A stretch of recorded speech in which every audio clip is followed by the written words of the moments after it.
India में बहुत लोग ज्ञान देते हैं, राइट? तो इसलिए टॉपिक बहुत इंपॉर्टेंट है. We are going to discuss all the ways of using should. जब आप किसी को सजेशन देते हैं, एडवाइस देते हैं, तो हम शुड का यूज करते हैं. तो जैसे आपको पढ़ना चाहिए, आपको वहाँ जाना चाहिए, आपको ऐसे बोलना चाहिए, आपको ऐसे रहना चाहिए, आप एडवाइस कर रहे हैं सामने वाले को, राइट? कि उसको ऐसे बिहेव करना चाहिए या उसको ये करना चाहिए. तो सबसे पहली चीज आती है शुड, करना चाहिए, है ना? तुम्हें पढ़ना चाहिए, you should study. You should study, तुम्हें पढ़ना चाहिए. तुम्हें जाना चाहिए, यू शुड गो. तुम्हें उससे बात करनी चाहिए, you should talk to him, right? चलिए नेक्स्ट हम डिस्कस करते हैं शुड बी.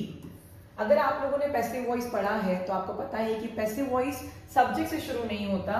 मतलब पैसिव वॉइस में काम करने वाला इंपॉर्टेंट नहीं रखता है और हम सब्जेक्ट से स्टार्ट नहीं करते हैं. जैसे यहाँ पर मुझे क्या बोला, तुम्हें पढ़ना चाहिए, तो तुम्हें बहुत इंपॉर्टेंट है.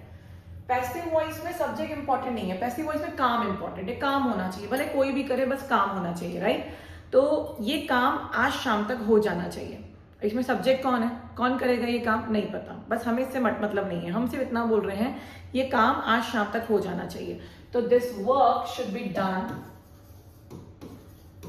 This work should be done by the evening, right? Next हम आते हैं, अब ये हो गई प्रेजेंट की बात है. अभी आप किसी को बोल रहे हैं कि भाई आपको ये करना चाहिए या ये काम हो जाना चाहिए. अब हम बात कर रहे हैं पास्ट की. पास्ट में कोई काम करना चाहिए था तो हम उसके लिए यूज करते हैं शुड. देखिए शुड और शुड बी, ये क्या बता रहा है? ये बता रहा है कि अब आपको वो काम करना चाहिए. मतलब अभी आप करोगे, फ्यूचर में करोगे, पर अब करना चाहिए, आपके पास करने का समय है. अब हम बात करेंगे पास्ट के बारे में कि कोई काम पास्ट में होना चाहिए था, मतलब समय हाथ से जा चुका है, अब आप ऐसा बोल रहे हैं कि काम होना चाहिए था. तो should have, we are going to use should have. Should have मतलब करना चाहिए था. हैव के बाद जब डायरेक्ट वर्ब आती है तो हमेशा थर्ड फॉर्म आती है.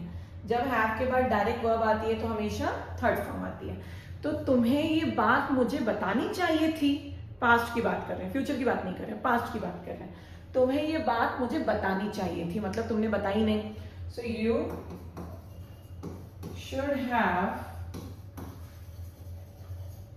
told me this, or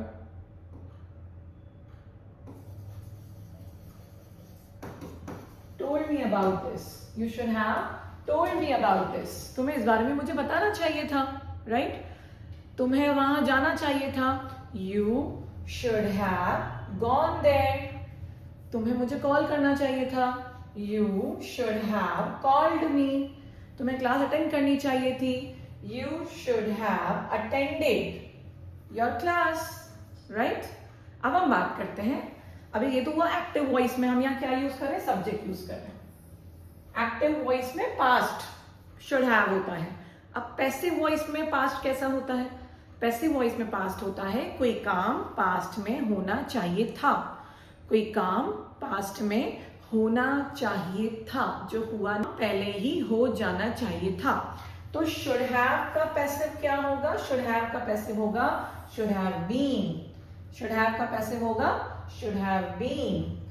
this word, यहां हम सब्जेक्ट से स्टार्ट नहीं करते, हम काम से स्टार्ट करते हैं, हम ऑब्जेक्ट से स्टार्ट करते हैं, राइट? हम ऑब्जेक्ट से स्टार्ट करते हैं पर काम मैटर करता है. So this work is object. ये वर्क क्या है? ऑब्जेक्ट है. This work should have been done by now. अभी तक ये काम हो जाना चाहिए था. अभी तक ये काम हो जाना चाहिए था. This work should have been done by now. Form अभी तक फिल हो जाना चाहिए था. क्या फिल हो जाना चाहिए था? फॉर्म ऑब्जेक्ट है. The form should have been filled by now. The form should have been filled by now. Right? ये खबर सब तक पहुंच जानी चाहिए थी. Right? ये खबर सब तक पहुंच जानी चाहिए थी. क्या पहुंच जानी चाहिए थी? खबर ऑब्जेक्ट है. So this news should have been circulated to everyone. This news should have been circulated.